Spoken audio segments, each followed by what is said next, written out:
Why can we hit a milestone and still feel behind? And where is that coming from? Is that coming from the social comparison that's happening outside of us or the comparison we're doing within?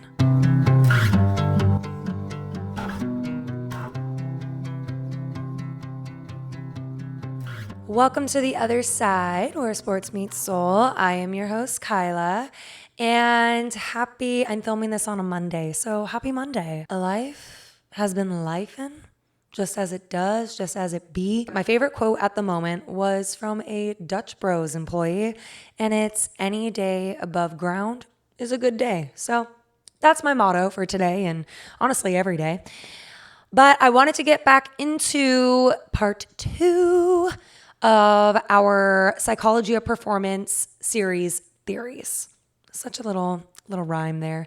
But kind of, focusing on the social comparison from the prior episode of how you outwardly compare yourself to things happening outside of you, where this is now focusing on kind of what's going on internally. That is through the self-discrepancy theory. Why does it often feel that when we work really hard for something, it's still not good enough? Or we have an accomplishment, but then we're just looking at the next one that we are supposed to achieve. Why can we hit a milestone and still feel behind? And where is that coming from? Is that coming from the social comparison that's happening outside of us or the comparison we're doing within?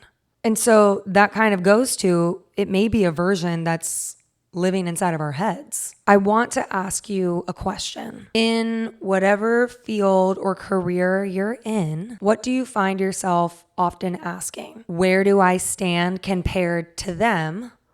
Or where do I stand compared to who I thought I'd be by now? And so when I was doing this research, it clicked. It all connected in this. This theory says that we hold 3 versions of ourselves: who we are right now, who we want to become, and who we feel like we're supposed to be. That is where, in between those self-discrepancies, where that tension can lie. And I think this is done not because we necessarily think we're failing, but because we are measuring ourselves to an internal blueprint. The version you imagined yourself at 18, the version of you that your parents hoped for, the version your coach sees in you, the version you promised yourself you'd become. That gap, when you're in these different spaces, in these different versions we hold ourselves at, in that space, I think it could get really loud. And so if we relate this to athletes, I think this can be felt very deeply for them because it's not just about competing against other teams. Sometimes it's competing with your past peak self, your potential, the person that you want to become, where that version of you has not arrived yet, because you can win and still feel like you are not there. You can succeed and still feel anxious. Both of those can coexist at the same time. And that's what I tell the children.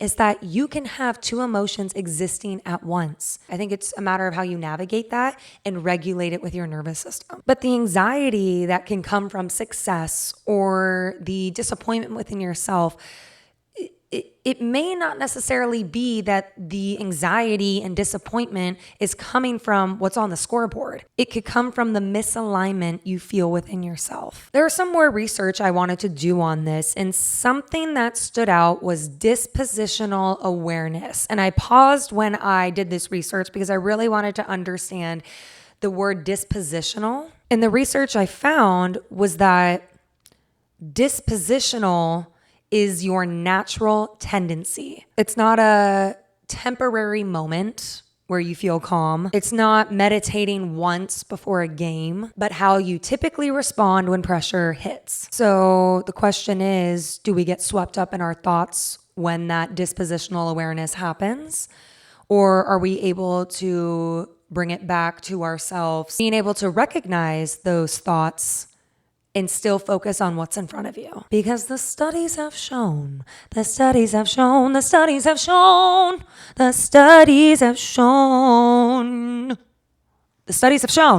get it? You got it? You good? Athletes who score high in this type of mindfulness has shown that they are able to regulate competitive anxiety better. Because when cognitive anxiety decreases, your performance increases. And I think it makes sense if you're having a dispositional awareness where you are able to pinpoint those thoughts that come up, but not let it consume you and still focus on what's in front of you and being in that present moment, then you're going to have a more regulated nervous system that then decreases that competitive anxiety because of that conscious mindfulness you've been applying consistently, which goes with consistency. Yes. But through this cognitive mindfulness, it's kind of interesting that your performance increases because in sports, you're told that pressure sharpens you. When you are in the midst of performing in your sport, do you feel that you're internally evaluating yourself, or are you just performing the sport and playing the game? Like what's kind of going through your head? And that's up for discussion because not everyone is going to have the same internal evaluation happening, so let me know.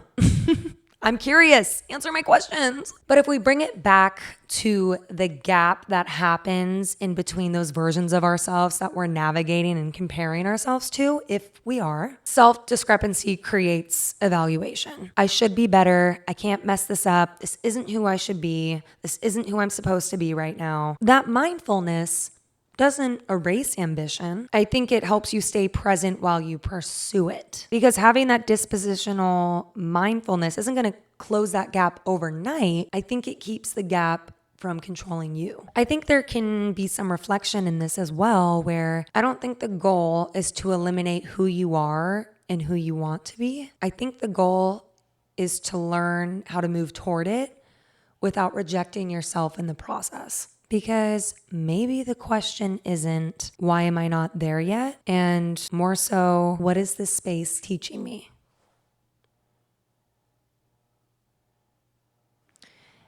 And I love analogies. I'm a very visual learner.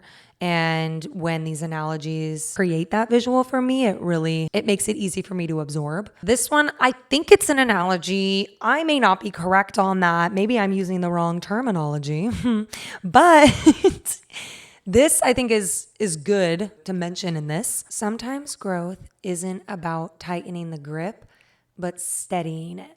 It focuses on your actual self, your ideal self, and your ought self. I think I'm saying that right.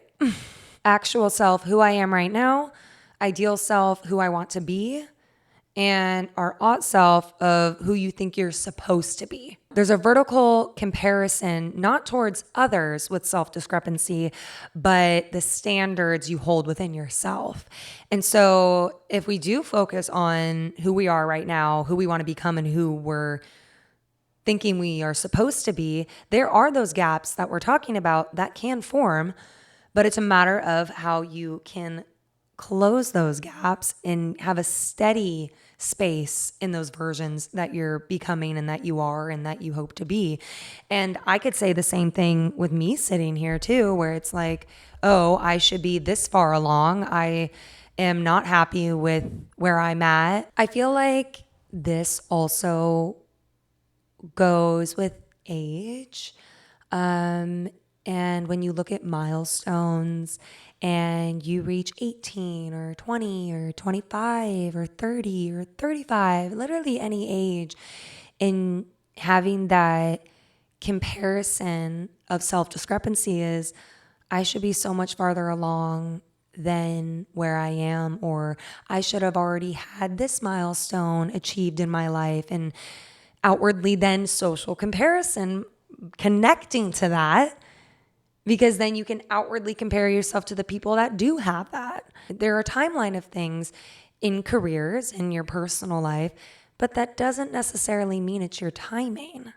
So I think if you steer away from the focus of a timeline that society may have created for us, and rather trusting your timing, I think those gaps can start to close more as well. But that also goes with consistency and that dispositional awareness.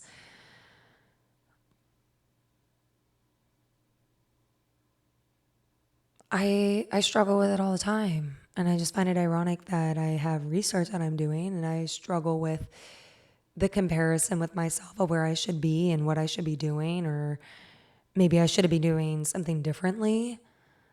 But also trusting that like I am where I am right now and where I'm supposed to be.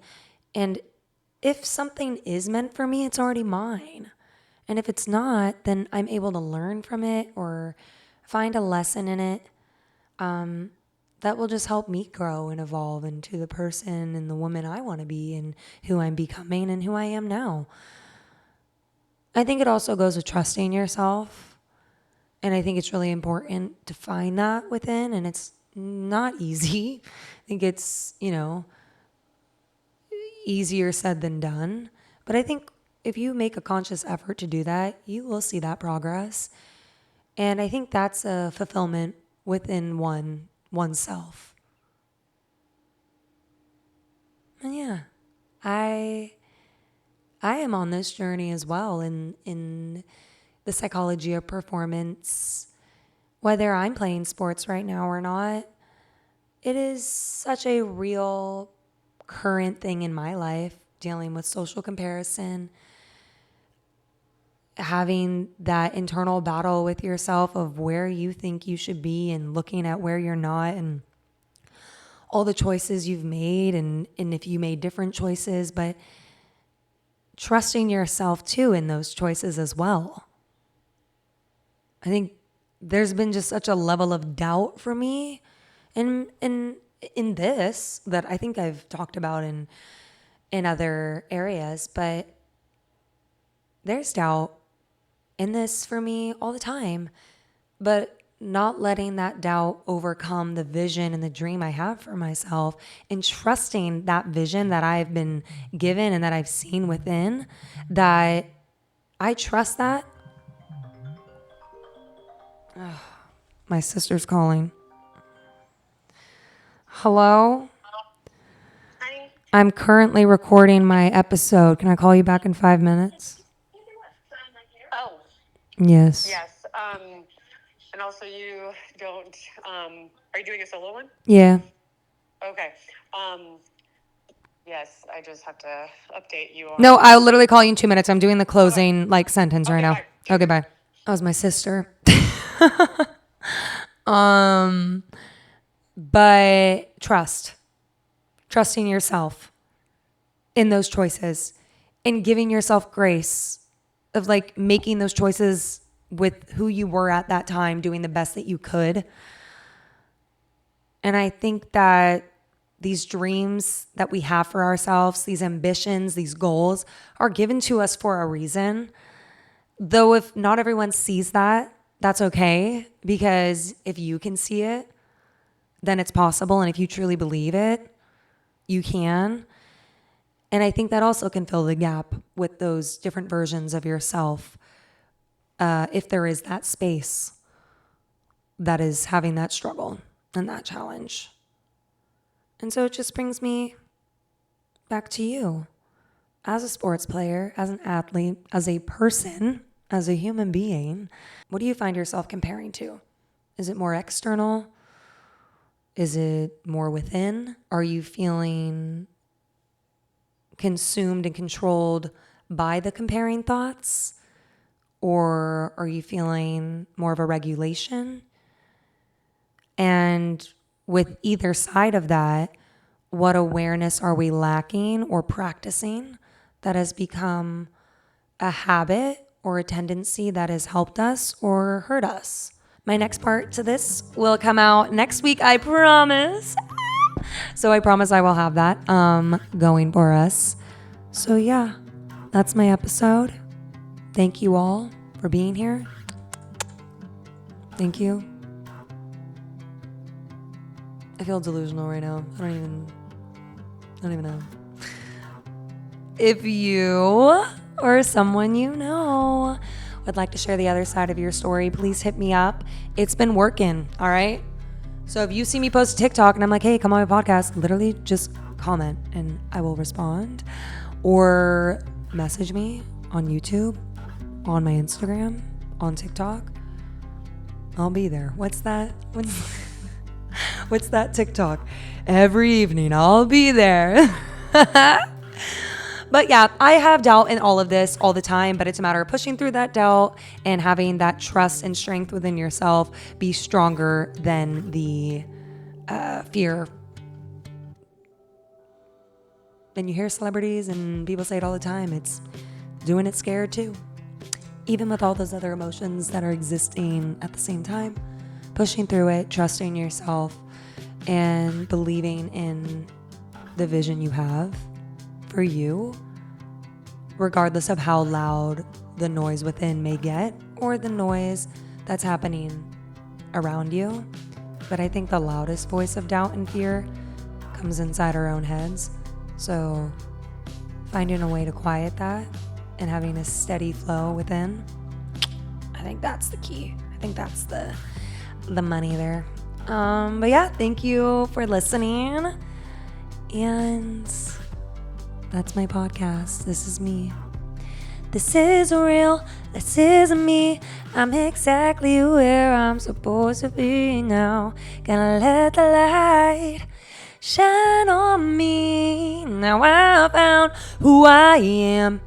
There's no way to hold it in. No more hiding who I wanna be. This is me. Guess the song, guess the movie, guess the actress, guess the actor. Okay, I'm done. Deuces, peace, XOXO, and that's a wrap.